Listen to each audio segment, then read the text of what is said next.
Hello दोस्तों, मैं हूँ राजू सोनी, बालाजी स्टडी क्लासेस से। और आज हम लोग चलेंगे हिंदी की तरफ। ठीक है, तो जो हिंदी है उसमें हम लोगों का जो चैप्टर होगा वो है अलंकार। तो अलंकार पढ़ेंगे और समझेंगे भी किस तरह से अलंकार एग्जाम में आते हैं। तो दोस्तों, पढ़ने से पहले वीडियो चालू कर रहे हैं हम लोग, तो आप क्या करना है, आपको चैनल को सब्सक्राइब कर देना है, जिससे कि हम लोगों के जो वीडियो होंगे या जो भी हम लोग पढ़ाएंगे वो आपके पास टाइम से टाइम पहुंचता रहे। ठीक है, तो चैनल को सब्सक्राइब करें, लाइक करें और अपने दोस्तों को शेयर करें, जिससे कि उनको मदद भी मिलती रहे। तो आइए देखते हैं अलंकार की तरफ। ठीक है, तो अलंकार जो होता है, तो अलंकार का शाब्दिक अर्थ, तो देखो जो अलंकार होता है उसका जो अर्थ होता है, ठीक है, क्वेश्चन एग्जाम में आ सकता है कि अलंकार का अर्थ क्या होता है, ठीक है, या अलंकार का शाब्दिक अर्थ क्या होता है। तो दोस्तों याद रखना, अलंकार का अर्थ या शाब्दिक अर्थ होता है आभूषण। ठीक है, आभूषण। अगर अर्थ या शाब्दिक अर्थ पूछ दे कि अलंकार तो आभूषण, या पूछ दे अलंकार किसे कहते हैं तो आभूषण, परिभाषा नहीं होगी, सिर्फ आभूषण। ठीक है, आया हुआ क्वेश्चन है, यूपी पुलिस एग्जाम में 2018 में आया था क्वेश्चन कि अलंकार है तो वो आभूषण। ठीक है, आगे चलते हैं, हम लोग परिभाषा देखते हैं।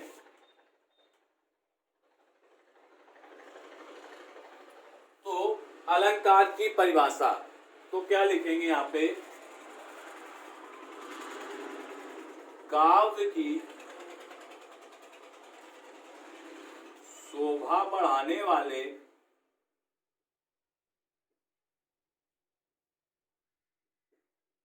शब्दों को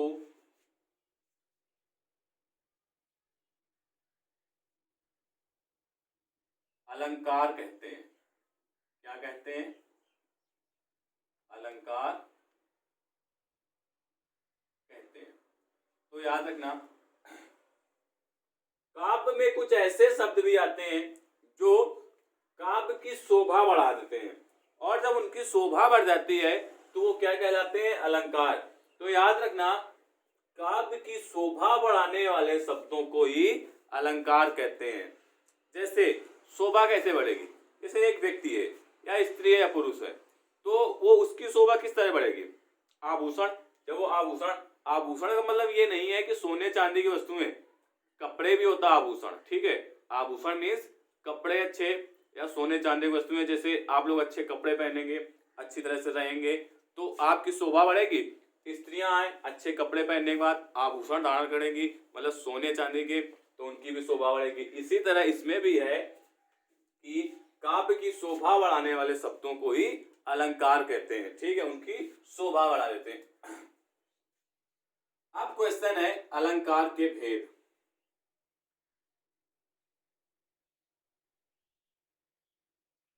तो जो अलंकार होते हैं दोस्तों, वो दो प्रकार के होते हैं। कौन कौन से होते हैं? पहला हमारा होता है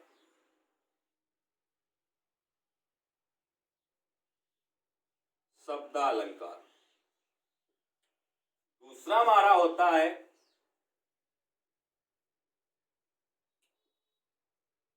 अर्थालंकार। ठीक है, जो शब्दालंकार होता है इसकी परिभाषा होती है शब्द से काव्य की शोभा बढ़ाने वाले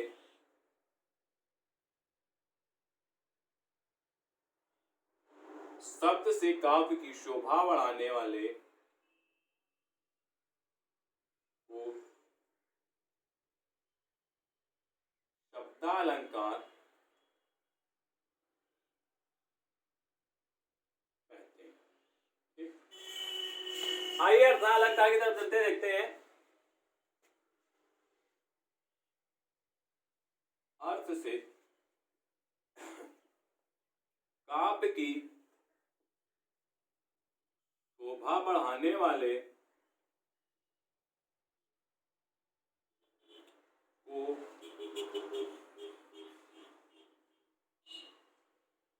अर्थालंकार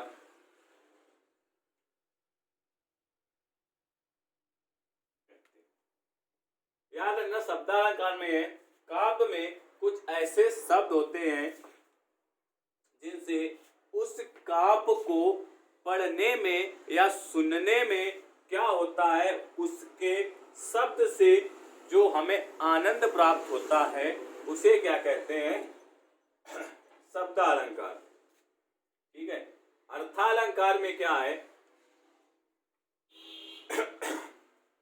अर्थ से मतलब कुछ ऐसे काव्य में दोहे होते हैं जिससे उनके अर्थ से उन दोहों में प्रभाव पड़ता है या उसका अर्थ ऐसा होता है जिससे उसकी शोभा बढ़ती है या वो शोभायमान होते हैं। ठीक है, तो वहां पे क्या होता है, अर्थालंकार।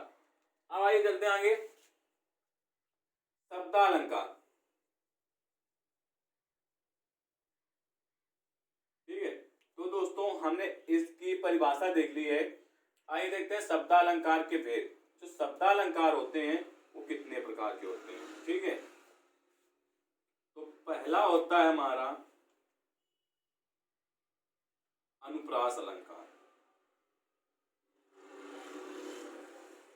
दूसरा होता है हमारा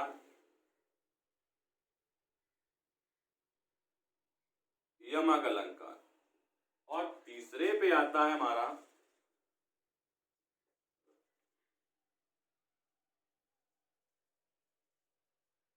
श्लेष अलंकार। तो तीन प्रकार से होते हैं जो शब्दालंकार होते हैं, उनके तीन भेद होते हैं। ठीक है दोस्तों, आइए आगे चलते हैं, हम लोग आगे देखते हैं इनके बारे में।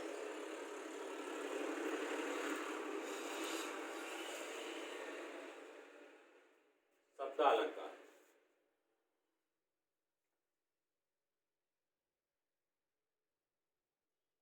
तो देखो पहले हम लोग देखते हैं अनुप्रास अलंकार।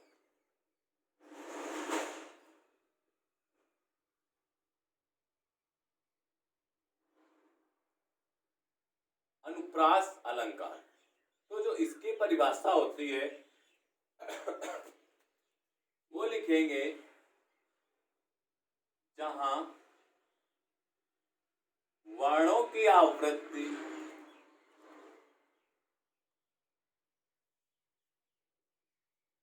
बार बार हो या एक से अधिक बार हो। ठीक है, वहां पर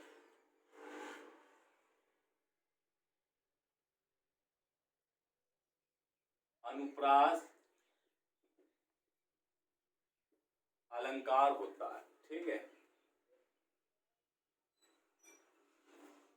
अनुप्रास अलंकार होता है। तो देखो वर्ण या ध्वनि या अक्षर एक ही बात है, शब्द नहीं लिखेंगे यहाँ पे। ठीक है दोस्तों, शब्द नहीं लिखेंगे, वर्ण लिखाओ, ध्वनि लिखाओ या अक्षर लिखाओ, बात एक ही है। आवृत्ति मतलब बार बार आए। ठीक है, एक से अधिक बार आए, वहां पे क्या होता है, अनुप्रास अलंकार होता है। तो देखते हैं एग्जाम्पल में, देखते हैं कैसे। ठीक है, तो उदाहरण के यहाँ पे उदाहरण के तौर पर लिख लेते हैं। उदाहरण के तौर पर हम लोग लिख लेते हैं तरन, तनुजा, तनुजा, तट, तमाल, तरुवर, बहु। तो देखो यहाँ पे फिर से पढ़ेंगे वर्ण। वर्ण मीन्स होता है एक अक्षर या एक ध्वनि। शब्द का प्रयोग हम लोग नहीं करेंगे, शब्द का प्रयोग अशुद्ध हो जाएगा। ठीक है, या गलत हो जाएगा। तो तरन तनुजा, तो वर्ण की आवृत्ति क्या हुई, बार बार हो या एक से अधिक बार हो। तो देखो ये हमारा एक वर्ण है या अक्षर है एक, ये हमारा एक है, एक ये हो गया ता, तट ये हो गया ता, तमाल, तरुवर। ठीक है, तो देखो यहाँ पे जो है, जो ता शब्द है, जो ता वर्ण है, तो लिख लेंगे हम लोग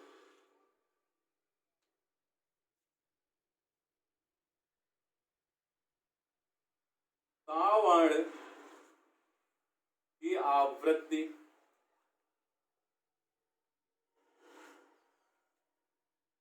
बार बार होने से यहाँ अनुप्रास अलंकार है। ठीक है, आशा करते हैं आप लोगों को समझ में आया होगा। तो दोस्तों, इसको आप लोग नोट करते जाइए और मेरे चैनल को सब्सक्राइब करना बिल्कुल भी ना भूलें। सब्सक्राइब करें और हमें आप लोगों का सपोर्ट चाहिए। आप लोग अपना सपोर्ट दें तो हम लोग आपको और हम भी आपके लिए हाजिर हैं। आप लोग पढ़ते रहिए और सिलेक्शन आप लोगों का होता रहेगा। ठीक है, क्या करना है, जो बच्चे सिलेक्ट होते हैं वो क्या करते हैं, रोज पढ़ते हैं। रोज मतलब रोज पढ़ना होता है। ये नहीं कि एक दिन पढ़ लिया 2 दिन आराम, ये कुछ नहीं। एक दिन आप 4 घंटे पढ़े, दूसरे दिन आपका मन नहीं है, तब भी आप पढ़िए ना। 4 घंटे पढ़िए तो 1 घंटे पढ़िए, तो उससे क्या होगा, उससे आपका मनोबल बढ़ेगा। ठीक है, तो उसमें क्या करना, आपको रोज वो काम करना है। ठीक है, आगे चलते हैं। हमारा दूसरा है यमक अलंकार।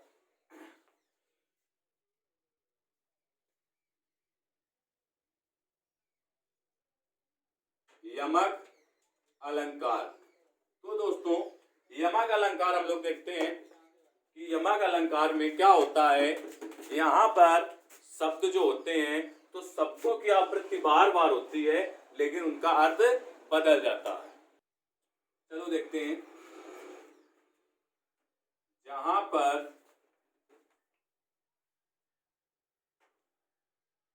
एक शब्द की आवृत्ति 2 या 2 से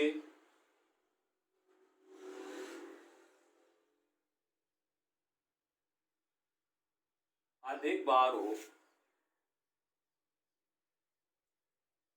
वहां यमक अलंकार होता है। ठीक है, तो क्या होता है यमक अलंकार। फिर से दोस्तों, जहां पर एक शब्द की आवृत्ति बार बार हो, या 1 से अधिक बार हो, या 2 या 2 से अधिक बार हो, वहां पे यमक अलंकार होता है। तो देखना, दोनों परिभाषा यहाँ पे हम लोग समझ लेते हैं एक साथ। जहां पे वर्णों की आवृत्ति बार बार हो, लिखा है ना, और यहाँ लिखा है जहां पर एक शब्द की आवृत्ति बार बार हो, मतलब यहाँ पे एक वर्ण की बात हुई है, यहाँ पर एक पूरे शब्द की बात हुई है। ठीक है दोस्तों, तो देखते हैं इसका उदाहरण हम लोग। उदाहरण में क्या देखेंगे, शब्द हमने वर्ण बताया आपको, जो ता है ये हमारा एक वर्ण है। ठीक है दोस्तों, हम लोग शब्द देखेंगे। जैसे लिखते हैं एग्जाम्पल में, कनक कनक ते 100 गुनी।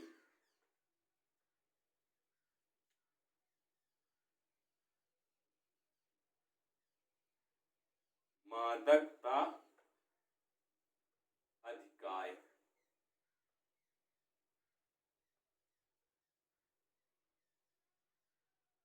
यह खाए बोराय,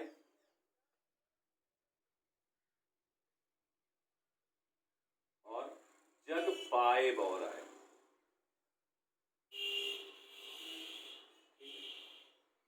तो यहाँ पे देखो, कनक और कनक, ये 2 शब्द मिले। ठीक है, तो देखना दोस्तों, जो कनक और कनक जैसे 2 शब्द हैं, तो यहाँ पे एक कनक और दूसरा कनक, तो यहाँ पे क्या, ये पूरा एक शब्द है, कनक और कनक।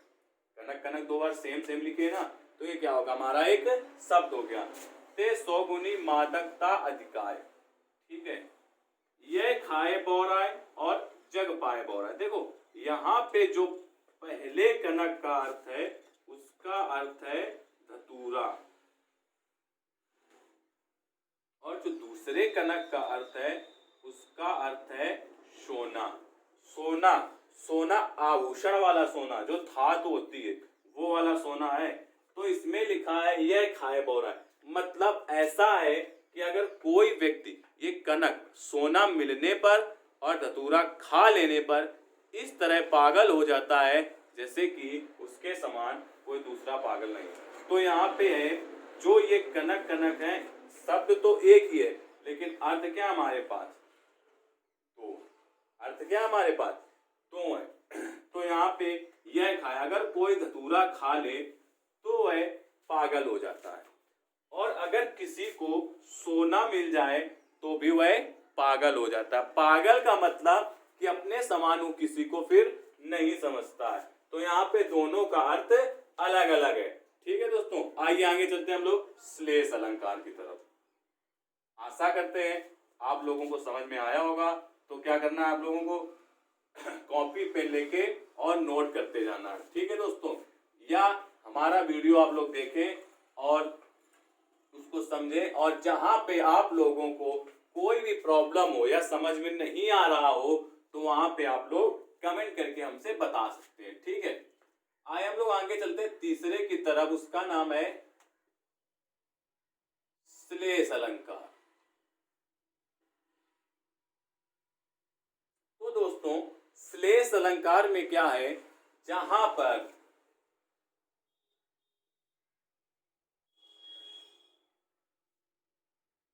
एक शब्द एक बार आए, ठीक है, एक शब्द एक बार आए, लेकिन उस शब्द के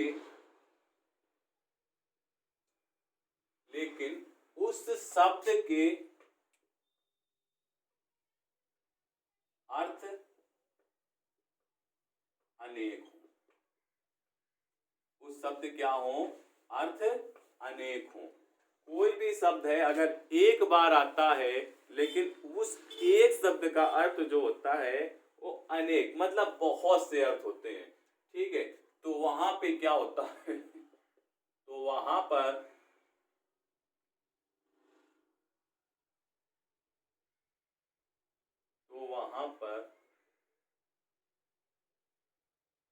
श्लेष अलंकार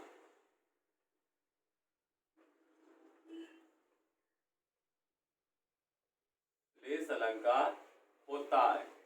ठीक है दोस्तों, या फिर इसकी परिभाषा एक तरह से और लिखे, क्या, एक शब्द में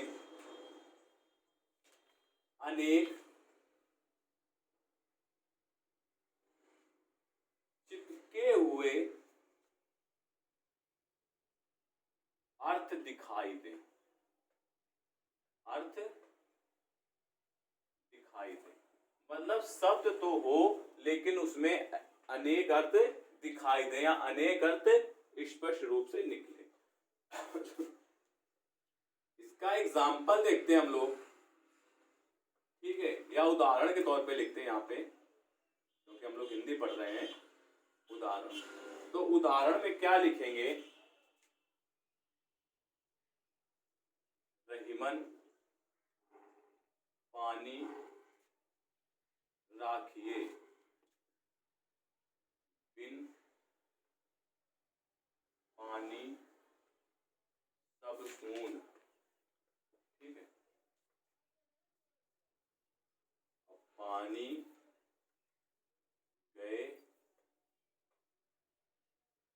ना, पानी गए ना उबरे मोती मानुष और चून। तो याद रखना, पानी गए ना उबरे मोती मानुष चून। तो देखो, रहीमन पानी राखिए बिन पानी सब सून, अब पानी गए ना उबरे मोती मानुष चून। तो देखो दोस्तों, यहाँ पे क्या है, जो पानी है ये शब्द एक है पानी। इसको हम लोग देखते हैं, हम लोग अर्थ निकालना है ना। तो यहाँ पे जो पानी है वो एक बार ही लिखा है। और रहीम क्या कहते हैं, पानी गए ना उबरे। अगर किसी भी मोती का पानी अगर उतर जाए, ठीक है, तो क्या होगा, पानी गए ना उबरे, मतलब अगर पानी चला गया है तो उबरे मतलब वो फिर ऊपर उठ नहीं सकता है। तो क्या, मोती, अगर मोती का पानी उतर गया है तो क्या हो जाएगी, वो खराब हो जाएगी, मोती फिर नहीं रहेगी, उसको फेंक दोगे, वो एक पत्थर के समान हो जाएगा, मोती का पानी उतर गया है। ठीक है, इसी तरह मनुष्य, अगर मनुष्य में शर्म नहीं है या निर्लज्ज हो गया है तो उसका पानी भी मर गया है, तो भी एक, वो पानी फिर भी नहीं उबर, तो भी वो है उबर नहीं सकता है, मनुष्य का वह पानी उतर गया। ठीक है, और यहाँ पे चूना का, जो चूना है उसका भी पानी क्या होता है, जब सूख जाता है तो क्या होता है, वो एक पत्थर के समान हो जाता है। ठीक है, तो तीनों है, इसमें पानी एक है, और पानी अगर इन पानी गए ना उभरे, अगर इन तीनों का पानी उतर गया है या चला गया है तो ये लोग फिर इससे उबर नहीं सकते या ऊपर नहीं उठ सकते। तो गए ना उभरे मोती मानुष चून, कौन से, मोती, मनुष्य और चूना। ठीक है दोस्तों, आइए आगे चलते हम लोग उसकी तरफ, अर्थालंकार की तरफ। ठीक है दोस्तों, आगे चलते हैं दोस्तों अर्थालंकार की तरफ। तो देखो, जहाँ पे अर्थालंकार में क्या है, हमने बताया था इसकी परिभाषा, जहाँ पे अर्थ के माध्यम से शब्द की शोभा बढ़ाई जाए वहां पे अर्थालंकार होता है। ठीक है, तो पहला है हमारा अर्थालंकार में उपमा अलंकार। जो उपमा अलंकार है उसकी परिभाषा देखते हैं, जहां रूप, रंग, गुण आदि दूसरी श्रेष्ठ अथवा अधिक प्रसिद्ध वस्तु की समानता दिखाई जाए। मतलब सीधे तौर पे हम कह सकते हैं, जहां पे उपमेय में उपमान की समानता दिखाई जाए, या जहां पे किसी भी वस्तु की समानता दूसरे वस्तु से की जाए, वहां पे क्या होगा, हमारा उपमा अलंकार। तो देखते हैं, इसको एक तरह से और हम समझ लेते हैं। ठीक है, नोट करके देख लेते हैं, जहां योजक चिन्ह के बाद, अब देखो आपको पता होना चाहिए, जो ये होता है ये हमारा योजक चिन्ह होता है। ठीक है, तो जहां योजक चिन्ह के बाद सा, सी, शम सहित आए, वहां पर उपमा अलंकार होता है।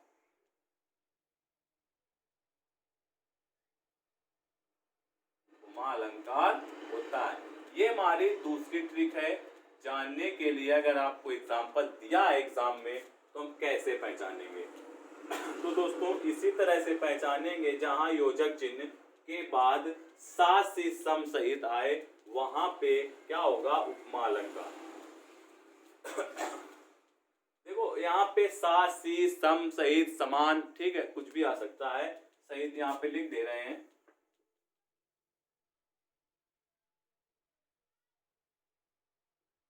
सामान, ठीक है।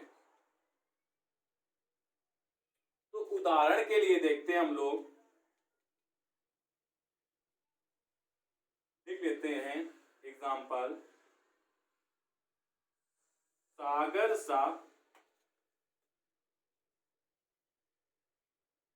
गंभीर हृदय हो,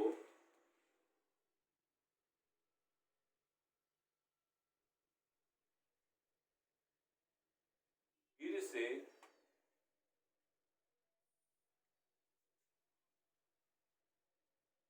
ऊंचा हो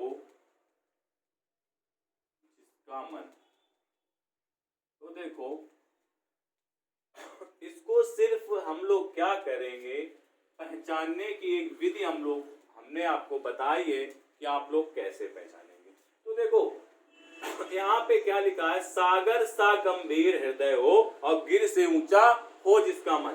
पहली बात तो इस उसके हृदय की जो समानता है वो क्या की जा रही है, पर्वत से की जा रही है, समानता की जा रही है। और दूसरा, ये तो हमारा पहले वाले हो गया परिभाषा का। अब दूसरे वाले से देखते हैं, जहां पर योजक चिन्ह के बाद सा सी सम सहित आए, वहां पे क्या होगा, हमारा उपमा अलंकार होगा। देखो यहाँ पे लिखा है सागर सा गंभीर हृदय हो, यहाँ पे आ गया सा, तो क्या हो गया, उपमा अलंकार। ये पहचानने की विधि। अब अगर इस तरह से देखेंगे तो हृदय की समानता एक पर्वत के ऊंचाई से की जा रही है कि गंभीर हृदय हो जिसका सागर सा, मतलब पहला तो सागर से गंभीर हृदय, ठीक है, जो हृदय हो वो सागर सा गंभीर हो, सागर से तुलना की गई, यह समानता बताई गई उसकी, किसकी, सागर से हृदय की, और गिर से ऊंचा हो जिसका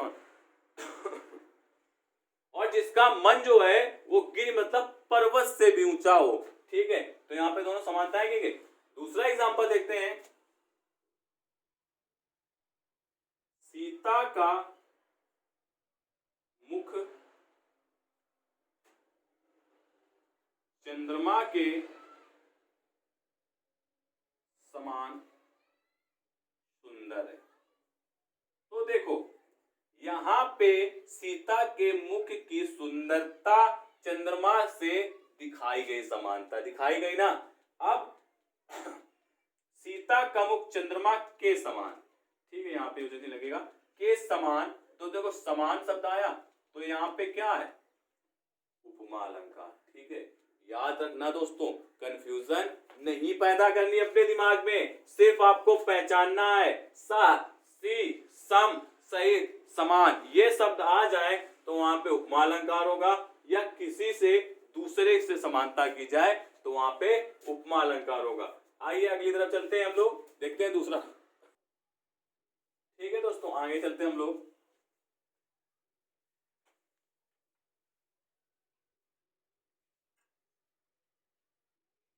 उपमा के बाद आते हैं हम लोग रूपक अलंकार, ठीक है। तो रूपक अलंकार में देखते हैं,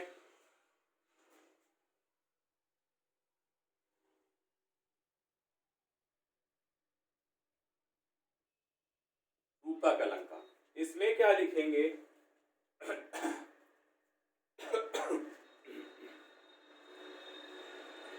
जहां पर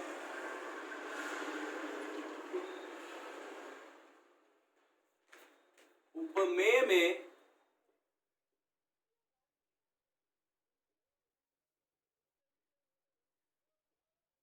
उपमान का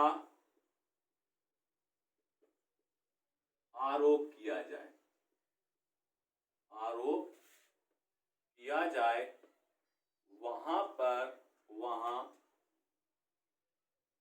रूपक अलंकार होता है। कौन सा अलंकार होता है, रूपक अलंकार होता है, ठीक है, याद रखना। जहां पर उपमेय में उपमान का आरोप किया जाए वहां पर रूपक अलंकार होता है। और इसके आगे अगर इसको पहचानेंगे तो पहचानने के लिए नोट डाल के हम लोग लिख लेंगे, जहां पर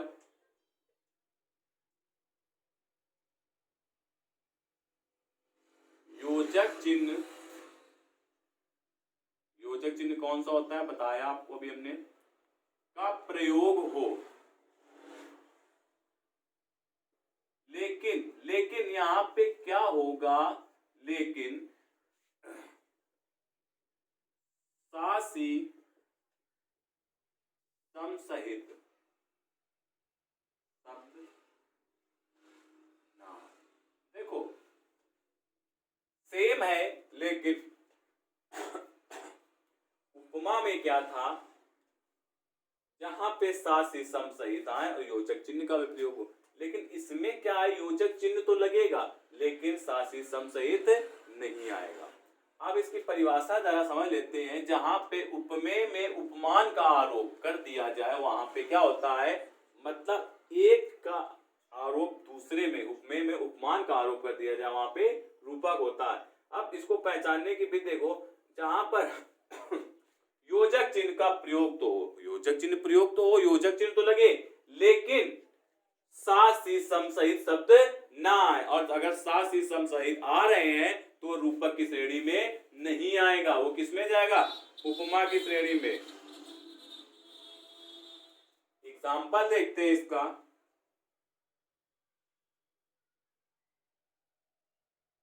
बीती, बिबवारी, जागरी। ठीक है। बीती, बिबवारी, जागरी अंबर पनघट में डुबो रही है।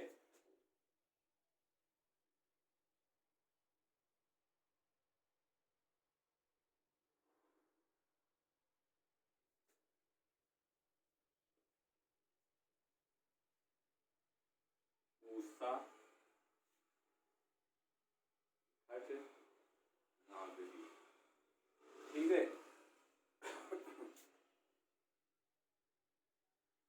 देखो, ये बताओ, ये हमारा जो एग्जाम्पल है ये क्या सही सही लिखा है या शुद्ध शुद्ध लिखा है? तो नहीं दोस्तों, ये हमारा शुद्ध नहीं लिखा है। क्यों? क्योंकि जहां पे अंबर पनघट है यहां पे क्या होगा? योजक चिन्ह। और जब योजक चिन्ह हो जाएगा तो योजक चिन्ह लग जाएगा तो क्या होगा? योजक चिन्ह का प्रयोग तो हो गया, यहाँ पे हो गया ना। अब लेकिन सासी सम सहित नहीं आएंगे, तो इसमें सासी सम सहित नहीं है, तो यहाँ पे क्या हो जाएगा हमारा? रूपक अलंकार। तो आशा करते हैं आपको ये भी समझ में आ गया होगा। इसके बाद हम लोग चलते हैं उत्प्रेक्षा अलंकार की तरफ। ठीक है।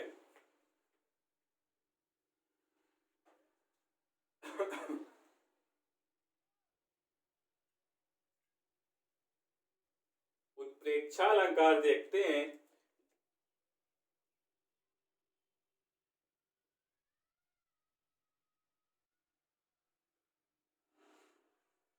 इसकी परिभाषा पहले देख लेते हैं। जहां पर उपमेय में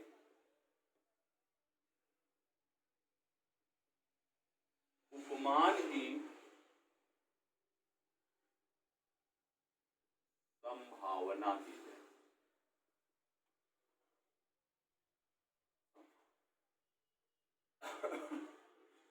संभावना की जाए, वहां पर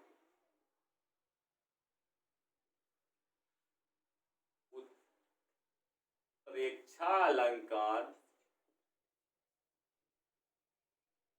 होता है। ठीक। जहां पर उपमेय में उपमान की संभावना की जाए, यहाँ पे संभावना हो रही है, वहां पे उत्प्रेक्षा अलंकार होता है। अब दोस्तों इसको क्या करते हैं समझ लेते हैं पहले हम लोग नोट से कि किस तरह। तो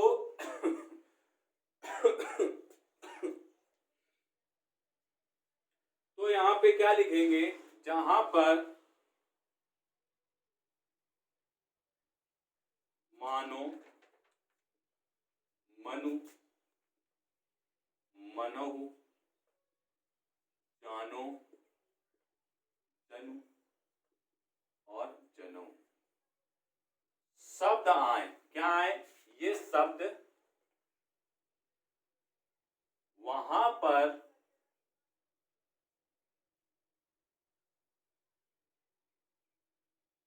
उत्प्रेक्षा अलंकार होगा। कौन सा अलंकार होगा? उत्प्रेक्षा अलंकार होता है।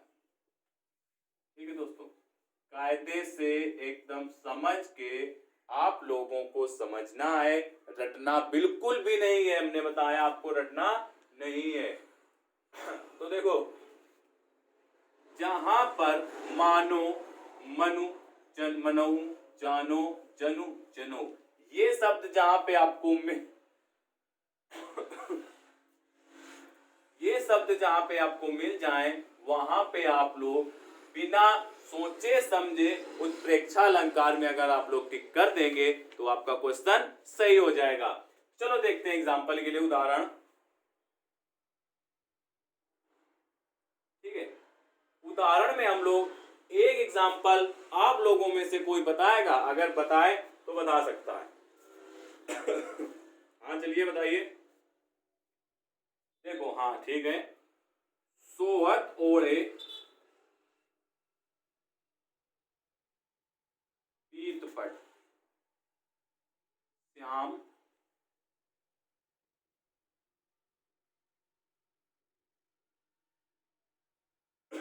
श्याम सलोने गात मानो नील मणिशैल पर आपत। आतप होगा, आतप पड़यो प्रभात। यहाँ पे पड़यो होगा, पड़यो, पड़े, आपत पड़े।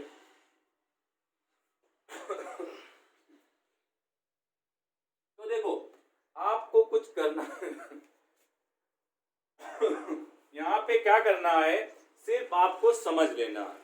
अब हम लोगों ने परिभाषा तो समझ ली, अब इसके बाद नोट में ये भी समझ लिया, मानो मनु जनो जानो, या ये शब्द आ जाए तो आपकी उत्प्रेक्षा। तो इसमें दोस्तों आप पढ़िए एक बार, सोवत ओढ़े पीठ पर श्याम सलोने गात मानो। देखो यहाँ पे शब्द मिला हमें मानो, ये मिला ना नील मणिशैल पर